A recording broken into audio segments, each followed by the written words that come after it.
Oi, gente, tudo bem? Como é que vocês estão?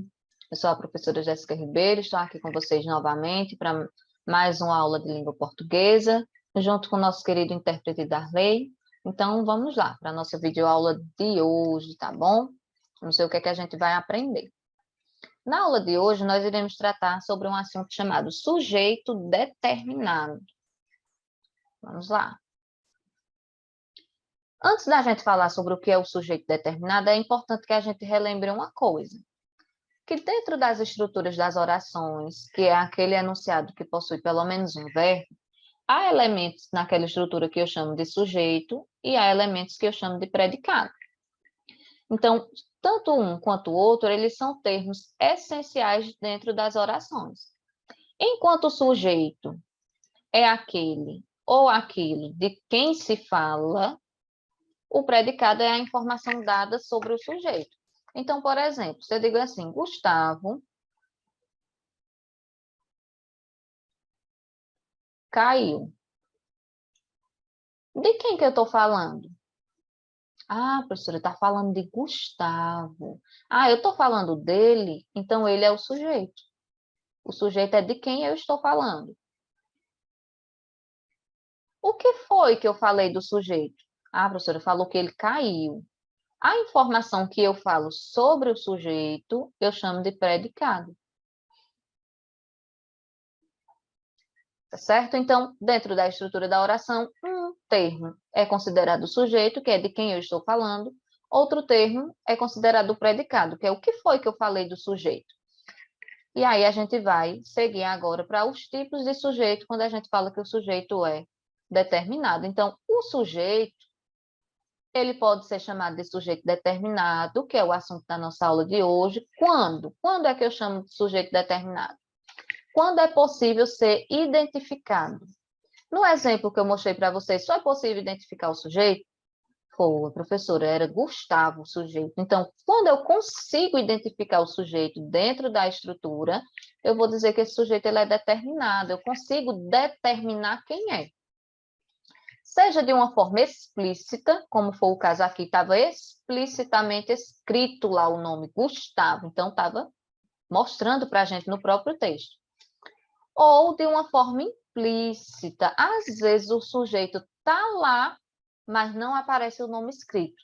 Porém, eu consigo descobrir quem é observando o verbo ou observando o contexto da oração. Vocês vão perceber nos exemplos a seguir.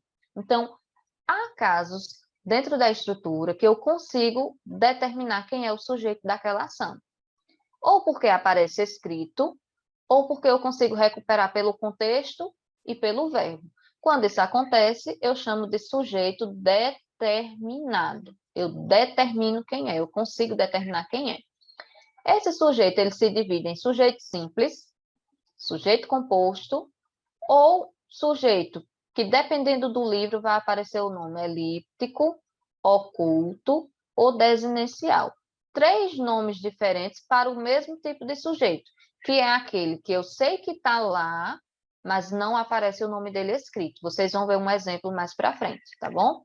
Então, dependendo do livro, vai aparecer com um desses três nomes. Significa o mesmo tipo de sujeito. O sujeito também pode ser aquele que é indeterminado, que é justamente o sujeito quando eu não consigo descobrir quem é. Não é possível determinar quem é o sujeito.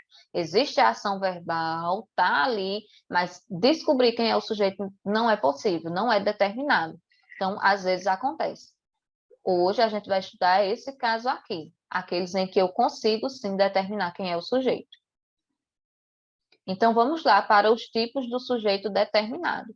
O primeiro sujeito é o simples. Por que eu chamo de simples? Porque ele possui apenas um núcleo, ou seja, apenas um eixo principal, que é quem? Quando o verbo se refere a uma única palavra, uma só palavra. Vamos ver aqui o exemplo. Pedro viajou. É possível determinar quem é o sujeito dessa oração? É possível a gente saber de quem que está falando? Sim, professora, a gente está falando de Pedro aqui, ó. Então, se eu conseguir determinar quem é o sujeito, vou colocar aqui. Sujeito simples. Por que eu chamei de simples? Porque uma única palavra representou esse sujeito. A palavra viajou é o quê? É o que eu falei dele. Então, vai ser só o predicado. O foco hoje da aula é descobrir quem é o sujeito. Então, vou chamar de sujeito simples. Uma palavra só mostrou quem era. Olha outro exemplo. Nós aprendemos o alfabeto. De quem que eu estou falando? Quem é o meu sujeito? Nós. Estou falando de nós, professora. Então, a palavra nós está escrita aqui na oração e ela representa o sujeito simples. Ah, professora, mas não é mais de uma pessoa? Ele está dizendo nós. Sim, é mais de uma pessoa, mas eu usei na estrutura apenas uma palavra para representar várias pessoas, a palavra nós. Então, se eu usei apenas uma palavra, eu também vou chamar de sujeito simples. Outro exemplo. Os três construíram o projeto. De quem que eu estou falando? Dos três, ó. Os três. Estou falando deles. Eles que construíram o projeto. Qual é o núcleo, a palavra mais importante aqui dentro desse sujeito? Três. Então, foi uma palavra só a mais importante? Foi. Então, também é um exemplo de sujeito simples. Olha outra oração. O humilde aprende mais. De quem que eu estou falando? Do humilde, aquela pessoa que tem humildade. Dentro dessa estrutura, o humilde, qual é a palavra principal? O núcleo, humilde. Esse núcleo foi representado por uma palavra só? Foi. Então, se for uma palavra só, também é um exemplo de sujeito simples. Estão entendendo? O sujeito, ele também pode ser composto, que vai ser diferente do simples. É aquele que possui mais de um núcleo. Lá no simples, uma palavra só representava o núcleo, não foi? No composto, não pode mais isso. No composto tem que ser mais de uma palavra para representar o núcleo. Aí eu vou dizer que é um sujeito composto, tem mais de um núcleo. Olha o exemplo. Pai e filho viajam juntos todos os anos. De quem que eu estou falando? A pessoa, eu estou falando de pai e filho. Dentro desse sujeito, pai e filho, qual é o núcleo, o termo mais importante? Pai, filho. Porque não é só o pai que viaja, nem é só o filho que viaja. Então, os dois juntos formam o que a gente chama de sujeito composto. Porque tem mais de um núcleo. Quem é que viaja junto? É só o pai? Não. É só o filho? Também não. São os dois. Então, sujeito composto. Outro exemplo. Chegaram 6 ou 7 clientes. De quem que eu estou falando? De 6 ou 7 clientes. Nessa estrutura aqui, qual é o termo mais importante? Qual é o núcleo? 6 ou 7?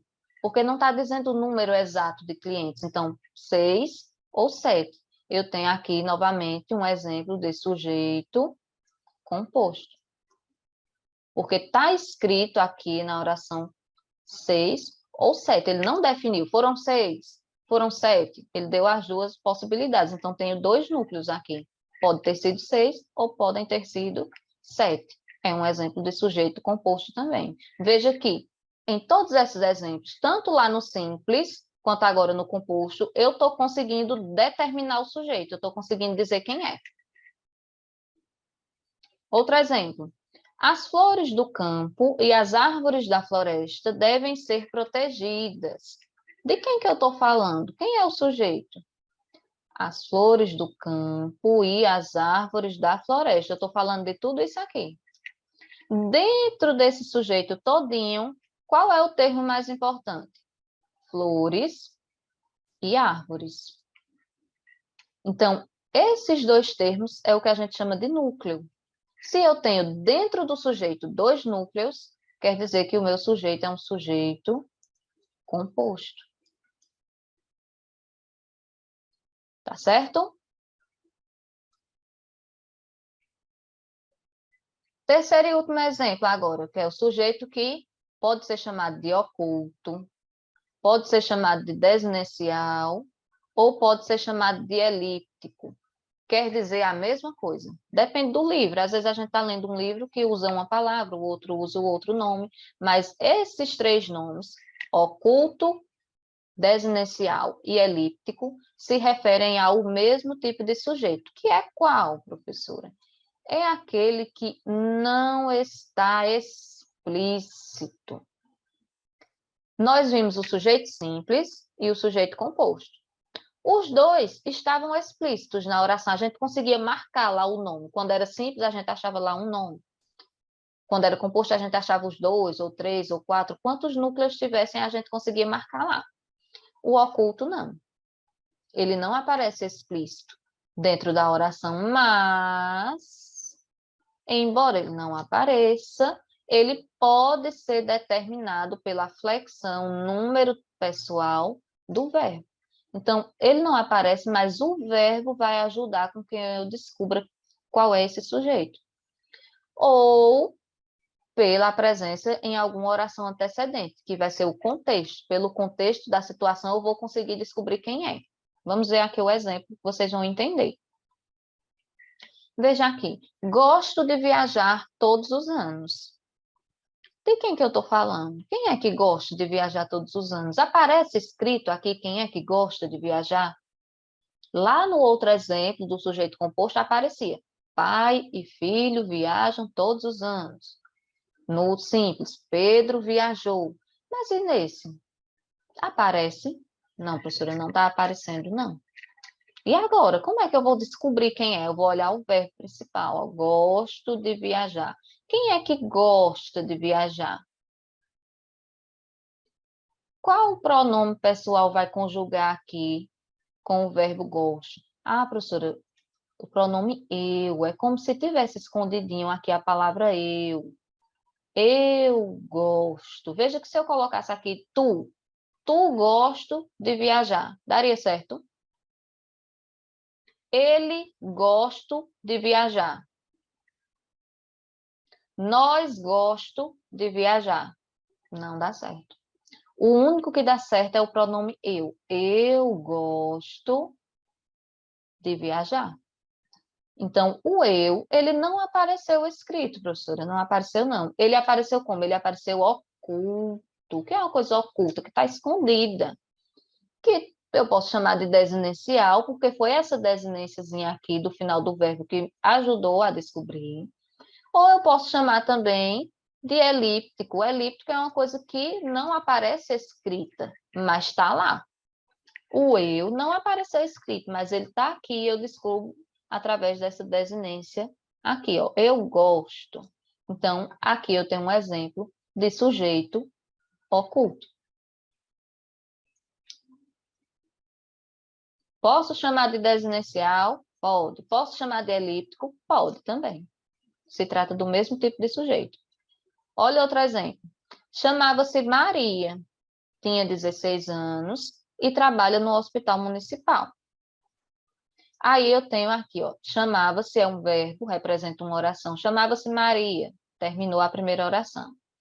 Tinha, tem outro verbo, então já é outra oração. Tinha 16 anos, terminou outra oração. Trabalha, já é de outro verbo, o verbo trabalhar. Trabalha no hospital. Então, aqui eu tenho a oração número 1, a oração número 2 e a oração número 3. Na oração número 1, aparece o sujeito? Aparece, professora Maria. Então, na oração número 1, eu tenho um exemplo de sujeito simples.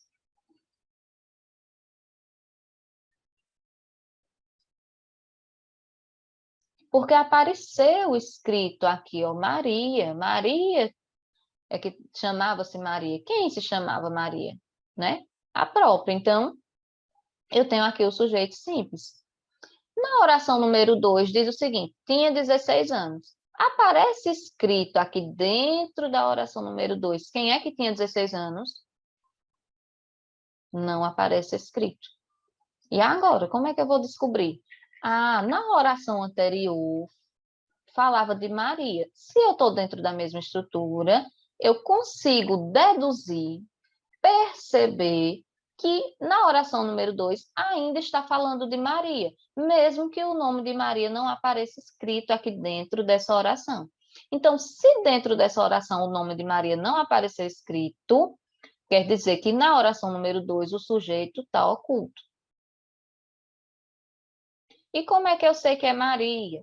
Olhando a oração número 1, eu recuperei a informação pelo contexto. Preste atenção, gente. Nesse exemplo aqui, eu recuperei que o sujeito era eu, analisando o verbo.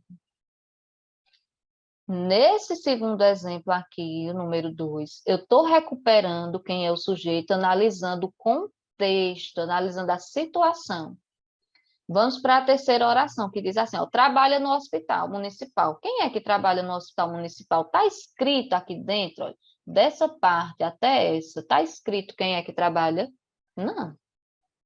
Mas eu consigo recuperar essa informação dentro do contexto do período? Consigo, professor, eu consigo recuperar que a pessoa que trabalha é Maria, e o nome dela foi escrito lá na primeira oração. Então, Maria, dentro dessa, também aparece como sujeito oculto. Então, veja, se eu fosse colocar, eu ia ficar assim, ó, chamava-se Maria.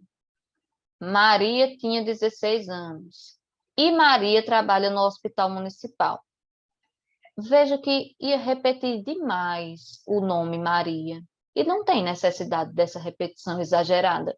Então, para não repetir tanto, colocou o sujeito de forma simples apenas na primeira oração e nas outras ele ficou oculto. Por que ele ficou oculto? Porque era possível recuperar e saber que eu ainda estava falando de Maria. Então, o sujeito oculto ele também funciona para evitar uma repetição desnecessária. Tá bom? Então é isso, espero que vocês tenham entendido, tá certo? Desejo aqui um forte abraço a todos vocês. Foi um prazer estar com vocês durante a gravação dessas aulas. Espero muito em breve encontrá-los pessoalmente, se Deus assim nos permitir. Agradeço aqui a parceria do nosso querido intérprete Darley, que esteve conosco durante todas as aulas, fazendo a tradução, né, em Libras para os nossos queridos alunos surdos. Então, um forte abraço, Darley, parabéns por seu trabalho, e um forte abraço a todos vocês, queridos alunos de Santa Cruz do Capibari, tá bom?